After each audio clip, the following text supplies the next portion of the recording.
அனைவருக்கும் வணக்கம். நம்மளுடைய இன்ஸ்டாகிராம் அக்கவுண்ட்ட நம்ம பெர்மனன்ட்டா டெலீட் செய்யணும். ஒருவேளை நமக்கு அது பிரைவசி ஃபோட்டோஸ் நம்ம தெரியாம இத ஃபோட்டோஸ்லாம் வச்சுட்டோம். இது நமக்கு தேவையில்ல. இந்த அக்கவுண்ட்ட நம்ம க்ளோஸ் பண்ணணும்னு நெனைக்கிறோம். அப்படிங்கும்போது நம்ம இன்ஸ்டாகிராம விட்டு சைன் அவுட் பண்ணிட்டா சரியாயிடுமான்னா, கிடையாது. நம்ம அத இன்ஸ்டாகிராம் அக்கவுண்ட்டோட நம்ம டெலீட் பண்ணணும் பெர்மனன்ட்டாவே. அதனால அது எப்படி அப்படிங்கிறத நம்ம இன்னைக்கு தெரிஞ்சுக்கலாம். இந்த ஹோம் பேஜ் இங்கே வந்ததுமே நமக்கு இந்த 3 டாட் நம்ம அந்த ரைட் சைடு இருக்கக்கூடிய ப்ரொஃபைல் பட்டனை கிளிக் செய்ததுமே நமக்கு 3 பார்கோடு ரைட் சைடு டாப்பில் தெரியுது பாருங்கள். அதை நம்ம கிளிக் செய்கிறோம். கிளிக் செய்ததுமே நமக்கு அக்கௌண்ட் சென்டர் அப்படின்னு சொல்லிட்டு இந்த இடத்துல வருது பாருங்கள். அக்கௌண்ட் சென்டரை கிளிக் செய்கிறோம். அக்கௌண்ட் சென்டரை கிளிக் செய்ததுமே பர்சனல் டீட்டெயில்ஸ் அப்படின்னு சொல்லிட்டு வருது. அக்கௌண்ட் செட்டிங்ஸுக்கு கீழே ரெண்டாவதாக இருக்குது பாருங்கள், பர்சனல் டீட்டெயில்ஸ். அதை நம்ம கிளிக் செய்கிறோம்.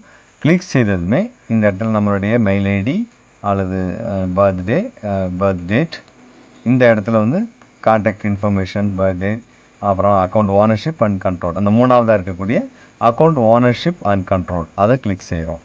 அதை தொட்டதுமே நமக்கு டீஆக்டிவேஷன் ஆர் டெலிஷன் அது சம்மந்தப்பட்டு வருது. மறுபடியும் அதை நம்ம டச் பண்ணுறோம், தொடுறோம். தொட்ட பிறகு நம்மளுடைய அக்கௌண்ட் இதுதான் அப்படின்னு சொல்லிட்டு வருது. இந்த அக்கௌண்ட்டை தான் நீங்கள் டெலிட் பண்ண போகிறீங்க. ஒருவேளை 2 அக்கௌண்ட் வச்சுருந்தீங்கன்னா 2 அக்கௌண்ட் காட்டும். ஸோ இதை நம்ம மறுபடியும் டச் பண்ணுறோம், செலக்ட் பண்ணிட்டோம். இப்போ டீஆக்டிவேட் அக்கௌண்ட் அப்படின்னு சொல்லிட்டு டெலிட் அக்கௌண்ட் அப்படின்னு சொல்லிட்டு வருது. ஸோ நம்ம அந்த அக்கௌண்ட்டை deactivating your account is temporary. நம்ம ஃபஸ்ட்டு இருக்கிறது டெம்பரரியாக நம்ம டீஆக்டிவேட் பண்ணுறது. Second delete account, deleting your account is permanent.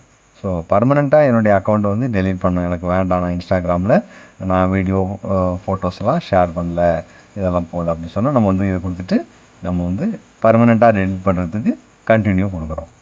Continue கொடுத்ததும் டெலிட்டிங் யுவர் இன்ஸ்டாகிராம் அக்கௌண்ட், அதில் ரீசன் என்ன அப்படிங்கிறது. இது போல் நம்ம எதை வேணாலும் சம்திங் எல்ஸ் அல்லது எதை வேணாலும் நம்ம டூ பிஸியாக இருக்கிறேன், அது மாதிரி எதை வேணாலும் ஒரு ரீசன் சொல்லலாம். என்ன ரீசனுங்கிறது நம்ம சரியாக சொல்லலாம். ஸோ கிரியேட்டடு செகண்ட் அக்கௌண்ட், இது 2வது அக்கௌண்ட்டாக நான் ஓப்பன் பண்ணிட்டேன், ஸோ இது வேண்டாம் எனக்கு அப்படின்னா அதை செலக்ட் பண்ணிக்கலாம். நம்மளோட ரீசனை செலக்ட் பண்ணிவிட்டு கண்டினியூ கொடுக்குறோம். டூ பிஸி ஆர் டிஸ்ட்ராக்டிங் அப்படின்னு சொல்லிட்டு செலக்ட் பண்ணதுனால அது மறுபடியும் கண்டினியூ கொடுக்குறோம். கொடுத்ததுமே இப்போ பாஸ்வேர்டு கேட்குறாங்க. For your security please re-enter your password to continue. வேறு ஒருத்தர் அக்கௌண்ட்டை நம்ம அது மாதிரி டெலிட் பண்ணிடக்கூடாதுங்கிறதுனால கேட்குறாங்க. நம்ம பாஸ்வேர்டை கொடுக்குறோம், கொடுத்துட்டு கண்டினியூ கொடுக்குறோம். மறுபடியும் கன்ஃபார்ம் பர்மனன்ட் அக்கௌண்ட் டெலிஷன் அப்படின்னு கேட்குறாங்க.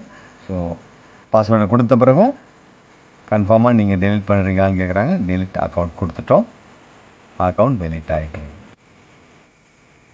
ஸோ நம்மளுடைய யூசர் நேம் போட்டு டெலிஷன் இன் ப்ராசஸ் அப்படிங்கிற மாதிரி வந்துருக்குது. ஸோ அவ்வளோதான், நம்மளுடைய அக்கௌண்ட் டெலிட் ஆகிடுச்சு. அவ்வளோதான், நம்மளுடைய இன்ஸ்டாகிராம் அக்கௌண்ட் டெலிட் ஆகிடுச்சு. உங்களுக்கும் தேவைப்பட்டதுன்னா இது போல் நீங்கள் செய்து கொள்ளலாம். நன்றி, வணக்கம்.